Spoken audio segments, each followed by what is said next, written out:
Hi everyone, welcome back to our channel. ఈ వీడియోలో మనం పల్లీలు మరియు నువ్వులను ఎక్కువ రోజులు నిల్వ ఉండాలి అంటే ఏం చేయాలి అనేటువంటి తెలుసుకుందాము. అయితే మనం సామాన్యంగా ఒక 1 మంత్కి సరిపడా సరుకులు అనేటువంటి తీసుకొచ్చుకుంటాం కదండి.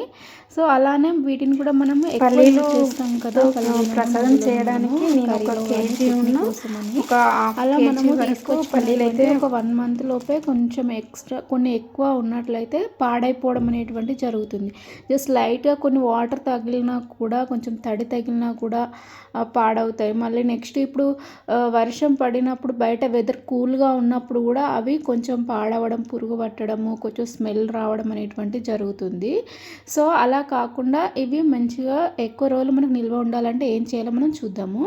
అయితే ఇలా ఒక ప్యాన్ తీసుకోవాలండి. ఈ ప్యాన్ మనం తీసుకున్నప్పుడు దాన్ని స్టవ్ మీద పెట్టినప్పుడు దాంట్లో వాటర్ లేకుండా మొత్తం డ్రైగా ఉండేటట్టుగా చూసుకోవాలి. తర్వాత కొంచెం ప్యాన్ వేడెక్కిన తర్వాత అందులో మనం తీసుకొచ్చినటువంటి పల్లీలను వేపుకోవాలండి. మంచిగా బ్రౌన్ కలర్గా వచ్చేంత వరకు వేయించుకోవాలి. సో ఇలా నేనైతే ఇలా ఒక చాట తీసుకున్నాను, మా ఇంట్లో ఉన్నది తీసుకొని ఇలా మనం వేగిన తర్వాత మనకు ఏ ఫ్లేవర్లో అవి మొత్తం పొట్టు అనేటువంటిది ఊడిపోతుందో చూసుకొని అంతవరకు వేపుకొని ఇలా మనం ఈ ఒక చాటలోనికి తీసుకోవాలి. కొంచెం మీకు ప్యాన్ పెద్దది ఉన్నట్లయితే అన్నీ ఒక్కసారి వేపుకోవచ్చండి. ఇంకా నేను పెద్ద ప్యాన్లో కర్రీ వండేసాను. సో అందుకని ఇందులో చిన్న ప్యాన్లో పెట్టేసి వేపుతున్నాను. ఇంకా కేజీ కదండి, అందులో పడలేదు, కొన్ని ఎక్స్ట్రా కూడా తీసేసి ఇలా నేను నెక్స్ట్ 2 టైమ్స్ అనేటువంటి వేంపానండి.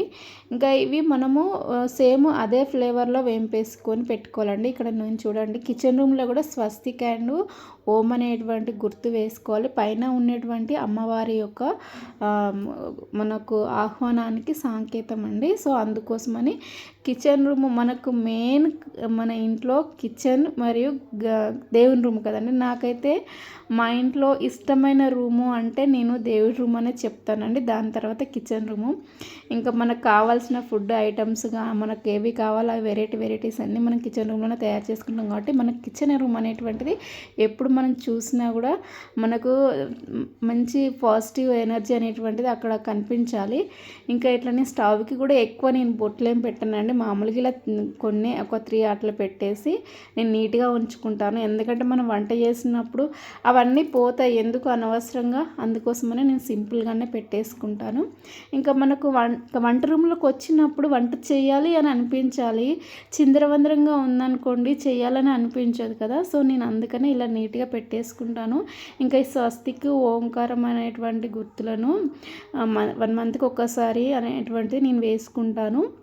అంటే ఇట్లా మనకు 5 డేస్ కంప్లీట్ అయిపోతాయి కదండి. సో 1 మంత్కి ఆ 5 డేస్ కంప్లీట్ అయిపోయిన తర్వాత నేను నీట్గా అంతా క్లీన్ చేసేసుకొని ఇలా నేను ఏర్పాటు చేసుకుంటాను. ఇంకా స్టవ్ మీదనైతే డైలీ పెడతాను. డైలీ క్లీన్ చేసేసుకొని డైలీ బొట్లు పెట్టుకొని మామూలుగా పూజ అయితే చేసేసుకుంటానండి. ఇంకా నేను పల్లీలు వేంపేసాను, ఈ మాటల్లో పడేసి పల్లీలు వేంపడం కూడా అయిపోయిందండి. తర్వాత ఇంకా నువ్వులు మనము హై ఫ్లేమ్లో పెట్టి వేంపకూడదండి. ఇవి 2 కూడా లో ఫ్లేమ్లోనే పెట్టి వేంపాలి. ఫస్ట్ మనము పల్లీలను అయితే కొంచెం వేగేంత వరకు మనము హై ఫ్లేమ్లో పెట్టుకోవాలి. తర్వాత లో ఫ్లేమ్లోనే పెట్టి వేంపాలండి. సో ఇలా వేంపుకున్న తర్వాత కొంచెం బ్రౌన్ కలర్ వచ్చేంత వరకు వేంపుకోవాలండి. పూర్తిగా బ్లాక్ అయ్యేంత వరకు నువ్వులను ఉంచినట్లయితే చేదొస్తాయండి. సో ఇది గుర్తుపెట్టుకోండి కంపల్సరీ, చేదొచ్చే విధంగా వేంపుకోకూడదు. ఇలా వేంపుకున్నటువంటి వాటిని మనము ఫ్యాన్ కింద చల్లారేంత వరకు పెట్టుకోవాలండి. అస్సలు వేడి అనేటువంటిది ఉండకూడదు. ఇలా వేడి మొత్తం చల్లారేంత వరకు మనము ఇలా కదుపుకోవాలి. అంటే మొత్తం చల్లారాలి కదండి. సో మొత్తం ఇలా కుప్పలాగా ఉన్నట్లయితే అవి చల్లారు, కొంచెం టైం తీసుకుంటాయి. మనం ఇలా ఒక 5 మినిట్స్కి ఒకసారి ఇలా చేతితోటి కలిపినట్లయితే తొందరగా చల్లారుతాయి. మొత్తం మనం ముట్టుకున్న తర్వాత ఇలా మనం పల్లి ముట్టుకున్నట్లయితే వెంటనే పొట్టు అనేటువంటిది ఊడిపోయే విధంగా మనము వాటిని ఆరబెట్టుకోవాలండి. ఇలా వేడి మొత్తం పోయిన తర్వాత మనము ఏదైనా ఒక బాక్స్లో కానీ లేదంటే ఏదైనా ఒక స్టీల్ డబ్బాలో కానీ తీసుకొని స్టోర్ చేసుకోవాలి. ఇంకా నేనైతే ఏ కవర్లో తీసుకొచ్చానో అదే కవర్లోనికి తీసేసుకొని స్టోర్ చేస్తున్నానండి. ఎందుకంటే మేము ఎక్కువ వాడము, ఎప్పుడన్నా ఒక్కసారి కర్రీలోనికి కానీ మనము చట్నీ చేయడానికి కానీ వాడతామండి. ఇంట్లో మేము చట్నీ కూడా ఎక్కువ తినము. మేము మార్నింగ్ టైంలో మా వారు నేను అయితే రాగి జావ తీసుకుంటామండి డైలీ 2 గ్లాసెస్ మార్నింగ్ టైంలో.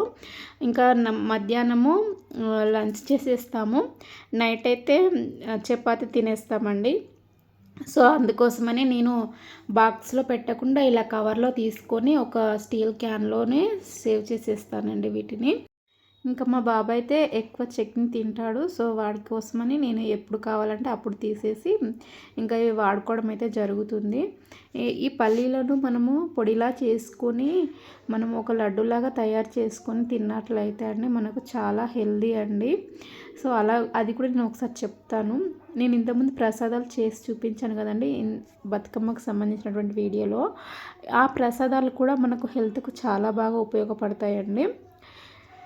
అయితే ఇవి మనకు ఎప్పటి వరకు నిల్వ ఉంటాయి అని అంటే ఖచ్చితంగా ఇవి మనకు 3 మంత్స్ వరకు నిల్వ ఉంటాయండి.